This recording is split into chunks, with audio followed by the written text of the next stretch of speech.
Okay, today we're talking about marijuana, nicotine, and I even thought of a connection to Hanukkah. Go figure.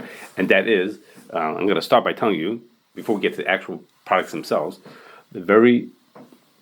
talk about the very last two halachas in Old Shulchan Aruch. So I figured, if the Yavanim were trying Hashkichim Tarasecha, we probably would have never made it till the very end of Shulchan Aruch. That's probably what they had in mind. That's my connection to Hanukkah. So in the very last two halachas in Shulchan Aruch, it says like this: the Chacham asked all kinds of things that you're not allowed to do because they're dangerous. He says, if you know, in your day, I mentioned some of them, but there's a lot of things that are asur, and you have to be careful about these things. And if a person says, "I don't care, I'll take it, I'll do it anyhow," you give them makas martas. Like, you don't let people just do what they want to. So in that vein, he points you to Yerdei Kuf Tezayin, and over there where it says you're not eating meat and fish together, and of course we would never give hashgacha to meat and fish mixed together, right? Because it's dangerous. Because if it's dangerous, just because it's not in one part of Shulchan Aruch, it's in a different part. It's dangerous, and it's not proper for a Jewish person to eat it. So the same thing is, we won't give hashgacha to something else that's dangerous or unsafe for people. Okay, but usually that has like no practical application, because usually we say is, listen, we're not the experts on what's safe and not. If the government says it's safe, it's good. And if they say it's not safe, it's not good. So there's red number 3 is up in the air. Should it be allowed or should it not be allowed? And brominated vegetable oil and coumarin, right? So we don't decide, yes, we should give hashgacha on this. We had one guy who was very upset about us that we give hashgacha on donuts because they have saturated fats in it. I think it was donuts, and he's all upset. So we said, it's not our thing. We're not experts in that. So the government makes that decision, what's considered safe or not safe. And then we let them be the experts in that. That's how we usually approach these things. So again, meat and fish is Gemara says you shouldn't do it, but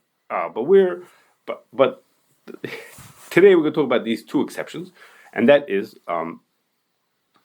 things that are made with nicotine and tobacco, which are very interrelated. The government says we know it's not safe, it's not good for you. We have to put a warning label on the package if you have it, but at the same time they make it legal. Okay, so it's this funny situation where the government is saying we know it's not safe, but for whatever reason, we say you can have it anyhow.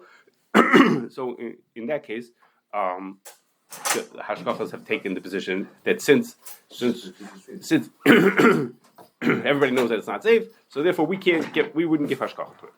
Okay, that's one type of thing. That's one, and the other exception, it's the same idea is marijuana also, which until recently was considered safe, unsafe, and illegal. It was considered, and now it's changed, and now it became, in a lot of places like here, it became legal even. So it's the same kind of a thing where the government says, we know it's not safe, or people think that it's not safe, and yet it's legal, and for that reason, now marijuana has an extra twist to it, and that's because it has this, I hope I pronounced the word right, hallucinogenic effect, okay, which is like, you could hear how Rabbi Reese writes about it in his flowery way.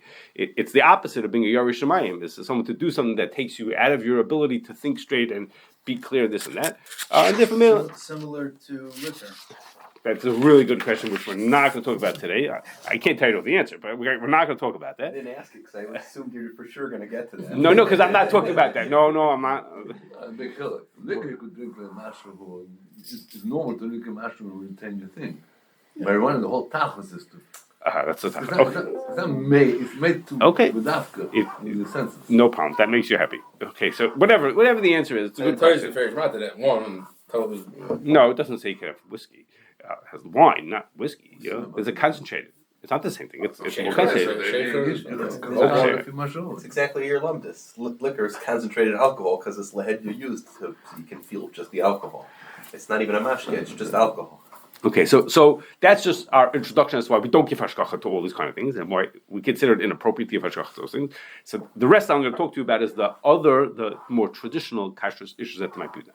Okay, so we're going to start with nicotine. Hopefully we'll get to the marijuana stuff also. So the main thing, what you make cigarettes and let's do cigarettes and cigars first. Okay, cigarettes and cigars first. So cigarettes and cigars are both made from tobacco leaves. The difference is, excuse me.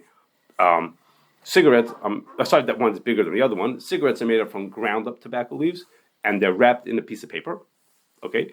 As opposed to cigars, I'm going to focus now on premium cigars, the handmade cigars, the better cigars. They're made from whole leaves.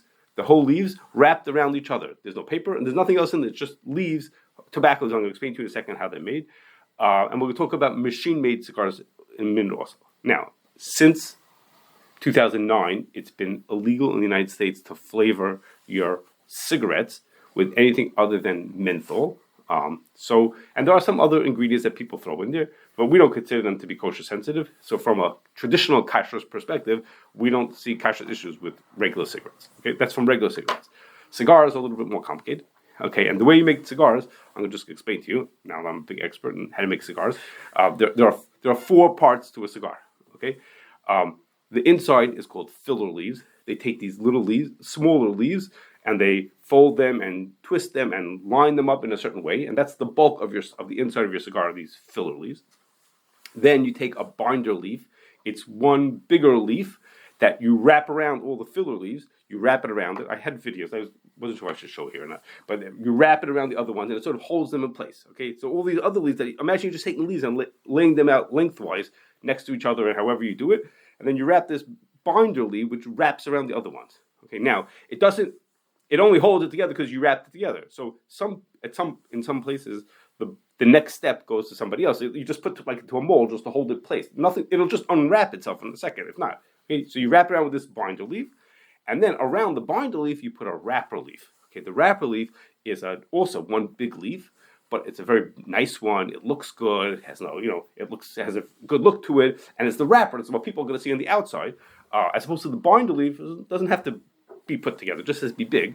And the wrapper leaf you wrap around it again, around all the other ones, and then you put a little bit of glue to hold the wrapper leaf in place, or else it'll unravel.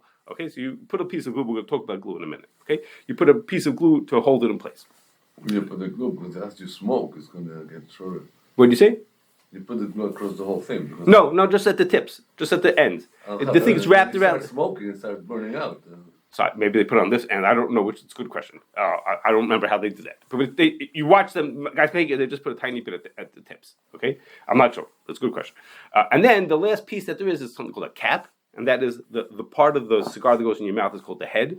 And at that part around there, they put this. They take a little piece of tobacco leaf, like a circle of tobacco leaf, and they stick it on the end over there, and they glue that on also, okay, onto the tip, the part that's going to go into your mouth. They put a piece over there. You cut that open before you smoke, okay, or else you won't get any smoke. So you cut that open a little bit, and that's at the very end, okay, and that also has glue onto it also. Now that's how you make a regular cigar, what they call a premium cigar, a handmade cigar.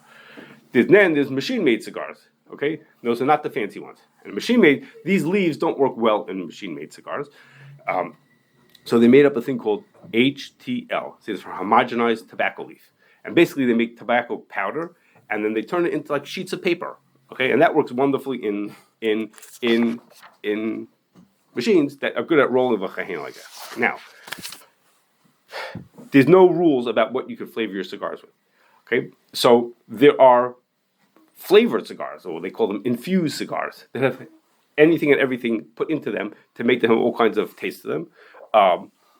Those are more common in the machine-made than in the handmade. The handmades are much more traditional and simple, just tobacco leaves. And if it's flavored, it'll tell you. They're not going to make it taste like vanilla or coffee or whatever, chocolate, all kinds of other things that they make it taste like without telling you. So I assume that if it has a flavor, we would tell people not to use it without hashgacha. That's what I would assume. Okay, but most of them, and for sure the premium ones, tend to be without any flavor at all. Okay, so now I got to talk about the glue for a second. You would assume that glue is not edible, right? That's you assume, and probably in normal cases like glue, like in the glue traps that catch a mouse, glue is not edible. Okay, but over here, can I go back? Is there a difference between inhaling and eating and consuming something? Yes, I wasn't going to talk about it, but yes, inhaling is only considered having a taste in your mouth, which is How do you know that? What? How do you know that? We discussed this a little bit. I'll tell you later. Okay. How do you know that it's only considered a taste? Meaning, maybe it's considered eating. Is it in your stomach? It's eating is defined as by being in your stomach, or yeah, that's what eating means. Your lungs in your body. I don't know. Tina is only in the tip of your mouth. It's palate. I don't know. Tina means in your mouth. They go back to me. Yeah. It's machlokes acharonim if tima is only on the tip of your tongue, even if some acharonim machmar, even if it's in your palate. But maybe if you mamash bring it into your body, into your lungs, maybe that would be. You're saying it doesn't go into your stomach, it goes into your lungs. That's what you're saying. Yeah, it doesn't. You don't swallow it. That's not. You don't eat it. It's not food. Cigars don't go into your lungs. What? Cigars smoke doesn't typically go into the lungs either. What does it do? It just sits in your mouth. Kind of. Yeah. Okay, so I'm that much. I Those become an old expert. cigars say you don't inhale. They'll scream at you till the boom the place. You don't Cigar inhale. people, you don't inhale. Cigars, you don't inhale. It's totally different. Really? What do you do? Just I'm telling you, they say they don't inhale. They don't. You're saying it's the mouth cancer instead of lung cancer. Okay, this is okay.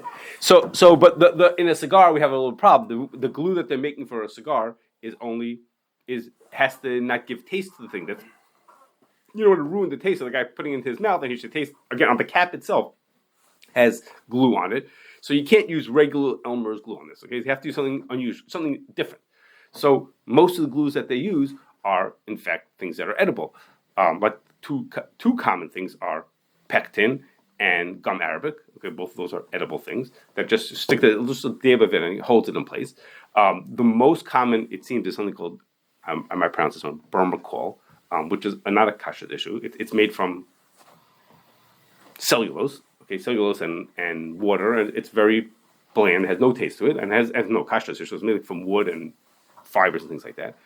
But traditional, the guys who are the most traditional make it exactly the way they talk about in Sim Tuff and Bays, which is what we're coming to, which is flour and water. Okay, you just mix flour and water or any starch and water together, and it becomes like a pasty kind of a thing, and you stick it in, and when it dries, it holds things together. Okay, it doesn't have much of a taste to it. That's a very traditional way to make it. Again, not in a machine-made one would for sure not use that. They use something much more commercial, like this bermacol or things like that. But the most traditional way to make it is to use this just a plain flour and water kind of a thing. Okay, so the question is, does that mean you can't use cigar on Pesach? Okay, that's where the shaila comes up to. Could you not use it on Pesach because of this glue, or could you maybe not even own it if it has chametz in it? If it's chametz, or could you not use it on Pesach? Okay, so in Sim Tuff and Bays, it talks a bunch of dinim have to do with these kind of glue, this paste that people would use made from flour and water, and when you could use it, when and not use it on Pesach. There's a bunch of examples of it, and the one that I think is most connected to us, the Mishnah Berurah talks about a case where you stick papers together with flour and water as a paste, as a glue to hold papers together.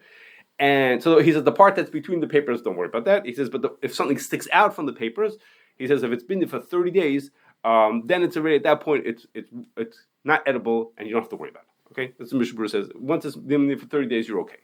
Now, so the good news for us is that again, if you're making a machine-made cigar, machine-made cigars wouldn't use this kind of a glue. And machine-made cigars, the day that they're finished, they're ready to send them out.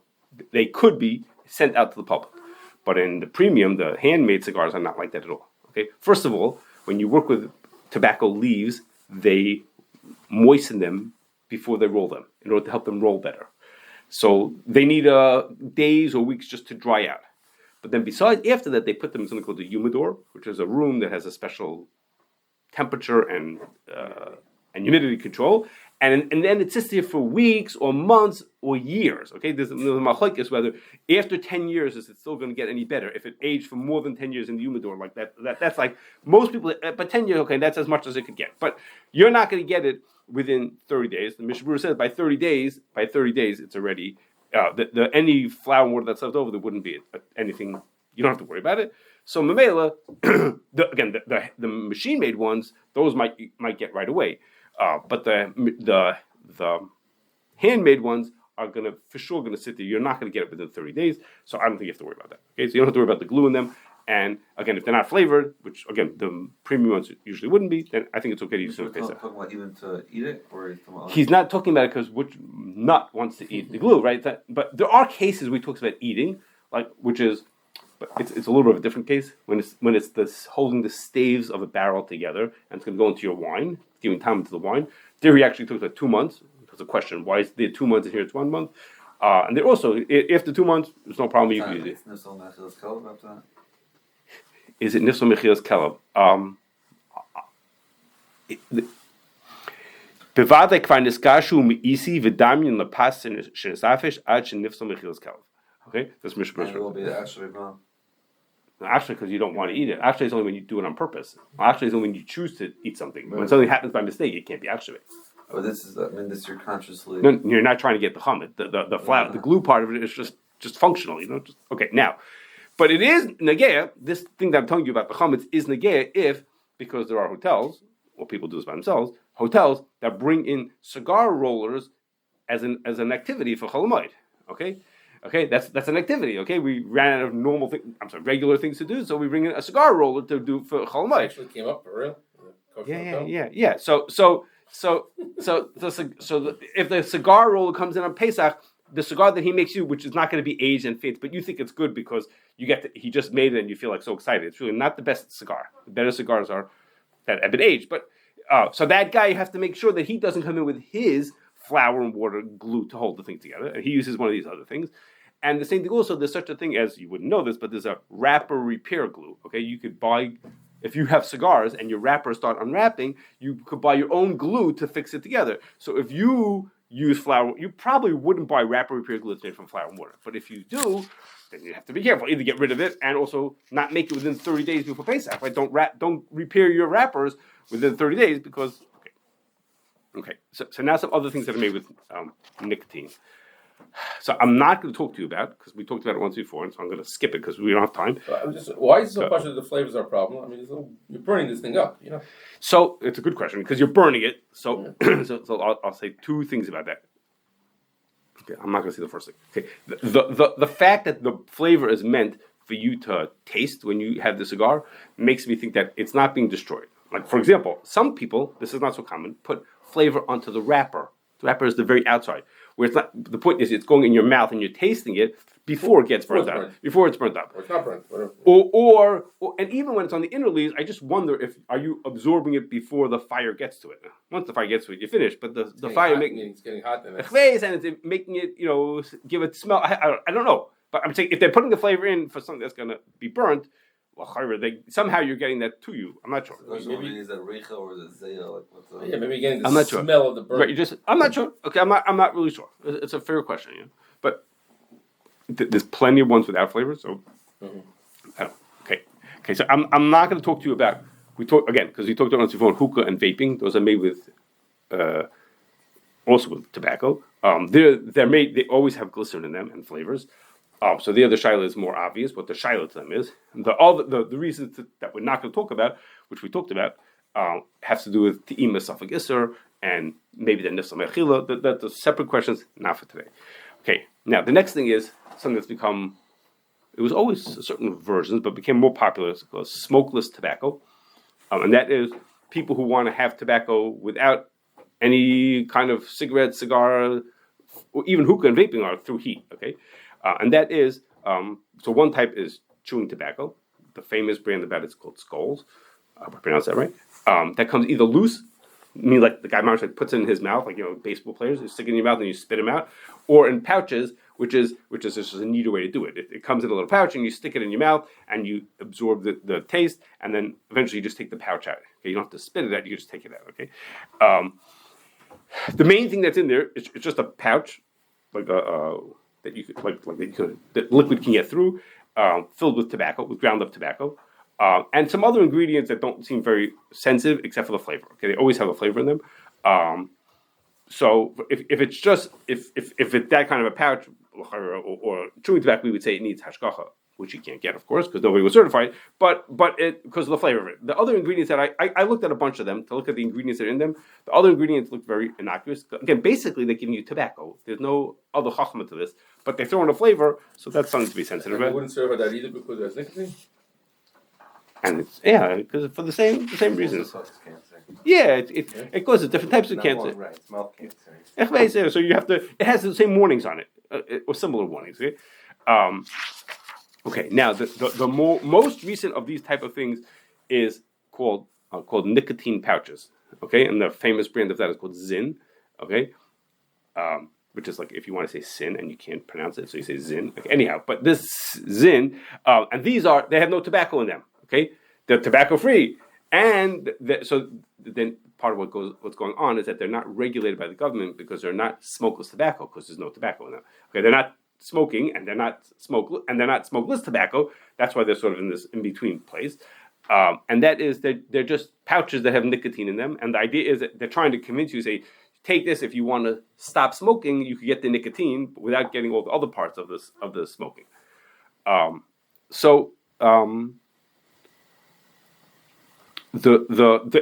They have warnings on them also. Don't worry about that. They have their own warnings on them also about how unhealthy they are. Okay, so we would not give hashgacha to them. Most of the ingredients that are in there, again, what I saw seem to be innocuous, kashrus wise, except again the flavor, the same thing. So, but here, since we tell people who ask about it is, if you just want to take it, no, you can't use it. It has flavor, it needs hashgacha. But if a person is dafka taking it because they want to stop smoking, they're using it as a way to stop smoking. So for that, the judgment was okay. If you're using it really if you're sincerely trying to stop smoking with it, then that outweighs the kashrus concerns for the flavors, and we tell people they could use it. Now for Pesach, Even with flavors. if they're using it dafka Like to a medical need. correct. Now what. I forgot Rabbi Schwartz how he said it. It was something like what could be a more medical need than to stop smoking. I remember his exact. Rabbi Schwartz, was this about this? Not this specifically, something similar to that. Okay, it was something like what could be more health important than something to that effect. Okay, no, I don't think Zin was around when Rabbi Schwartz was talking, but it was a similar thing. Okay, now just Pesach wise is just an interesting quirk, and that Zin is originally from Sweden. Okay, it's originally from Sweden. So they have a factory in Sweden and they have factories in America. The ingredients that are in there that I told you are innocuous, year round they are, for Pesach, there are ingredients in there that could be chametz or kitnius or innocuous. They could be nothing. Okay, there are ingredients in there that are sensitive for Pesach. So the ones coming from Sweden, Europe, in general, that could go either way, chametz or not chametz, they're coming from Europe are going to be chametz stick. Okay, so a good chance they're going to be chametz stick. So the ones from Sweden you for sure shouldn't use on Pesach. Okay, the ones that are made in America, which it seems that the American business has grown so much that a lot of the American stuff is made in America. If it's made in America, then it's probably just kitnias, in which case you have your own child. You could ask. Maybe, again, the same kind of medical reason would tell you could take it. That's a rabbinic question. But I for sure would tell you not to use the one from Sweden. Okay, so just an interesting twist on something that here's the same product and you could buy, this can they come in these little canisters. This one is for sure, good chance that it's chametzik, and this one is probably kidneys. The two of the flavors, or no, they're not the flavors. There are other ingredients in there that year round wouldn't be anything to think about. But Pesach wise, they could be chametzik or. Well, so they're bottle and the rest of it. Why do you think they're bottle? The kidneys is not. Is the kidneys bottle? No, I'm worried about the chametz of it. I'm not worried that it might. I don't remember what's in there. Let's say there's maltodextrin. Okay, so that could be chametz or kidneys. So if it's chametz, then you for sure can't have it. If it's just kitnias, could it be butter? I don't know. Is or is not butter? I don't know. It's not made for. It's not flavors. So.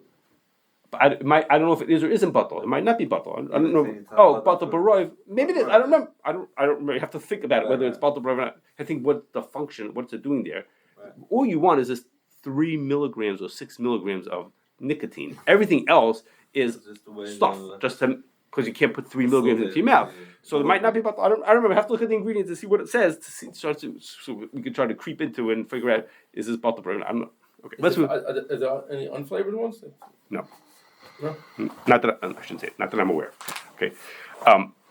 Okay, now let's move on to marijuana. If you guys have pictures, I'm not going to finish in 5 minutes, but I'll do what I can. Samples, I keep telling you. I told you, samples are next week. Next week we'll talk about a much simpler topic, and there will be samples. Okay. Okay.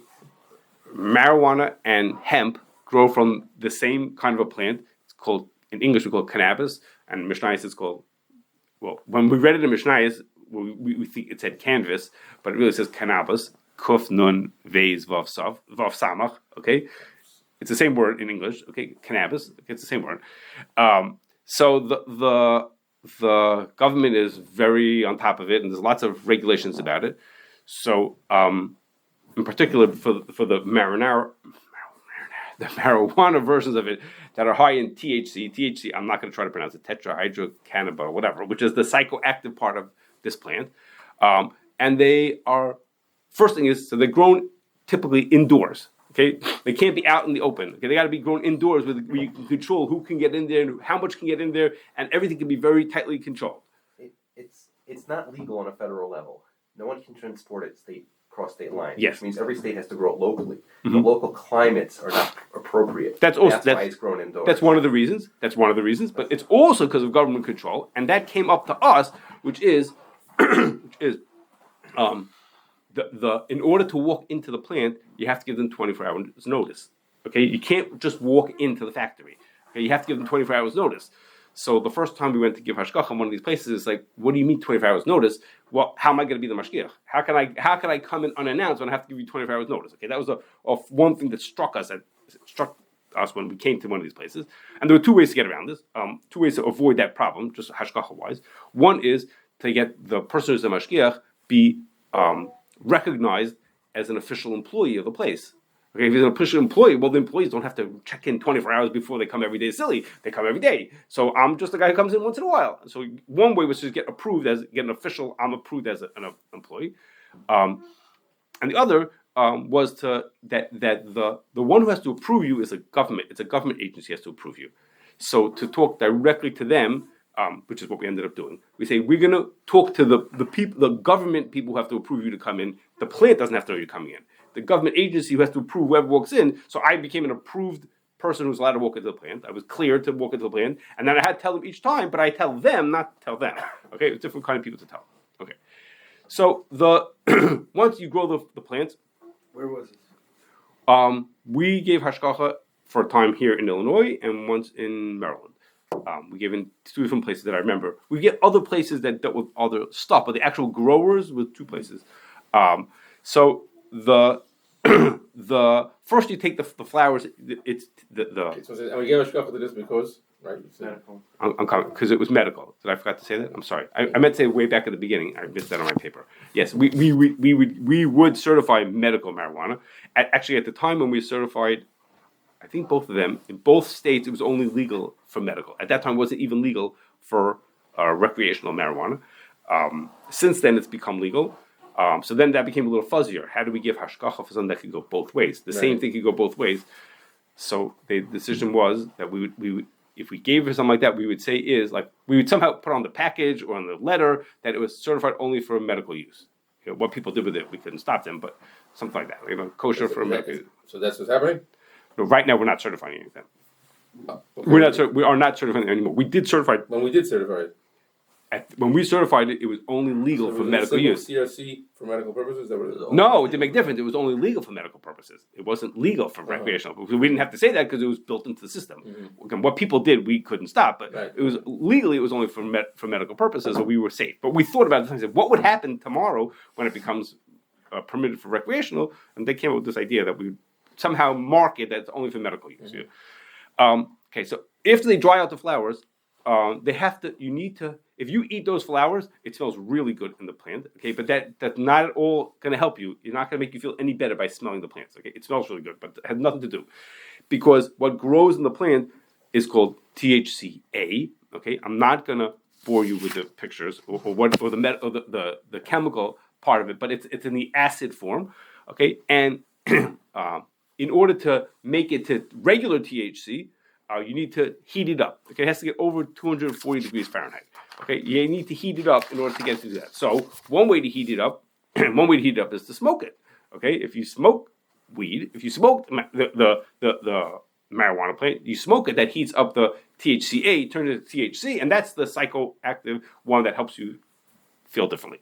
Okay, or the other choice is you do an extraction from the flower. You get the what they call the oil out of the flower, and either the extraction itself is on hot that you make it active, or you heat it afterwards in a way that makes it active. Okay, but if you just take the something out of the flower, or you smell the flower, it's not going to make you feel any better. You might enjoy the flavors, but it won't make it taste any better. It won't make you high. Okay, so now you should know that in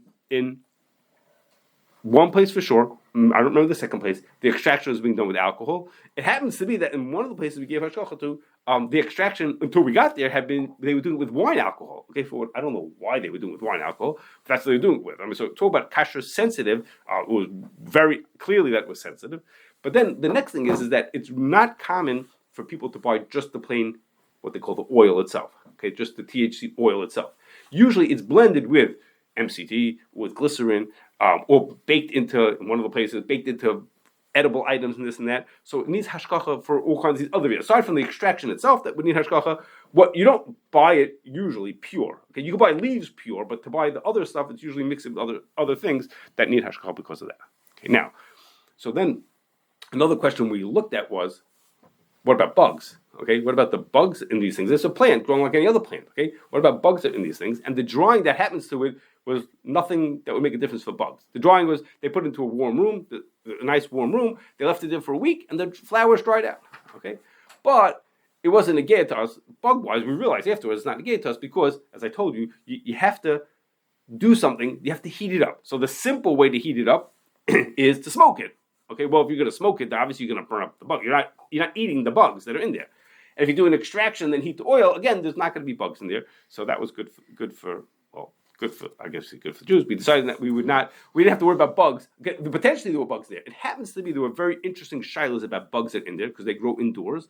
Okay, it has special dinim. We talked about when Hilchos Telaim, special dinim about bugs that grow indoors and grow in plants like this. The bugs might actually not be usher. Okay, but we didn't have what? Because it's not been mechuber, correct? It's tzedakah, and it has all kinds of interesting shilos to it. But that's so in the dinim over there it talks about that if it doesn't grow ben mechuber, if it's not ben mechuber, you don't have to be choishish. There are parish, all kinds of things that. Okay, you'll read about it in there, or you'll listen to me. Okay, so now let's move on. Okay, let's move on to some other things. I have to get to the end because it has its own new twist that you haven't heard. Okay, now. The ones that make marijuana are the ones that have a lot of THC in them. Okay, the cannabis plants that don't have THC legally have less than 0.3% THC, so basically none. Those are referred to. Everybody calls those hemp. Okay, it's the same basic plant, but the plants that don't grow with THC in them or with almost none of it are called hemp, and they get processed the same way as the marijuana does. And one of the things that people make from it is what we call CBD, okay, which has also this very long name that I won't try to pronounce. This name, and it's the same thing. It's CBDA, and then you heat it and it becomes CBD. Okay. Now, besides that, the plant is also used to make like rope, okay, like hemp fibers, like people want to use for their schach, and the hemp seeds, not the flowers, the seeds that grow on this plant are used to make hemp hearts and hemp protein and hemp milk. Okay, those are all made from the seeds. And then there's just to confuse you further, which is going to be negated to us, but to confuse you further, CBD oil is made from the flower, but hemp seed oil is made from the seed. Okay, there's two different things. CBD oil is made from the flower like marijuana is, and it has properties that people believe helps them without being psychoactive. It helps them feel less stress and all kinds of other things, pain management, and help them sleep better and everything else. Your hair will grow longer, anything you want. But the hemp, which is really hemp seed oil, comes from the seed. Okay, so now, before I get to tell you why I told you that seemingly unimportant piece of information, there's this, we ran the question like this. This was not at a grower. This is someone who was processing CBD type stuff. And that is something called D8, Delta 8. And that is like this. I told you about these two things, THC and CBD, okay? And those go into a category of things called cannabinoids, okay? So it's THC and CBD. And the THC, which is the one that's psychoactive, and which is the one that was illegal, or maybe still illegal in some places, that one is called Delta 9 THC, okay? And that has to do with where the double bond is. If you want to see the picture over here, I know you don't care, but there's a picture over here. Where a double bond is on the 9th carbon has a double bond on it, okay? And that's the one that was illegal. It is illegal. That's the one that's everyone focused on as the problem, the one that is psychoactive. Well, there's also another thing in there called Delta 8, D8, okay, Delta 8. And that's the exact same molecule. Okay, if you want to look at my picture, I almost put it on the screen, I forget, it would bore you. Almost exact same molecule, but there the double bond is in the 8th carbon instead of on the 9th carbon, okay? It has very similar properties to Delta 9, what we call THC, which is the Delta 9 THC. It has very similar properties, but not as strong as the Delta 9. It has very similar properties. But for whatever reason, it was never illegal. It was never the focus of what people looked at as the thing that's the problematic issue that there was. So the question was whether we should give hashgacha to it or not. Okay, whether we should let a company who was using it, they weren't extracting from leaves themselves, but they were working with it. I take it back. Maybe they were extracting themselves. I take that back. They might have been extracting themselves. They weren't growers. They maybe were extracting. Yeah, they were getting leaves. They were getting flowers. They were extracting themselves. The question whether we should let them also. And there, Rabbi Reese said we should let them. He said it's not as dangerous. It's not illegal. It's not considered to be problematic. So in that case, he said yes, we could give hashgacha to with D8. It's not controlled substance. Even minors could buy it. Even it was totally like not controlled at all.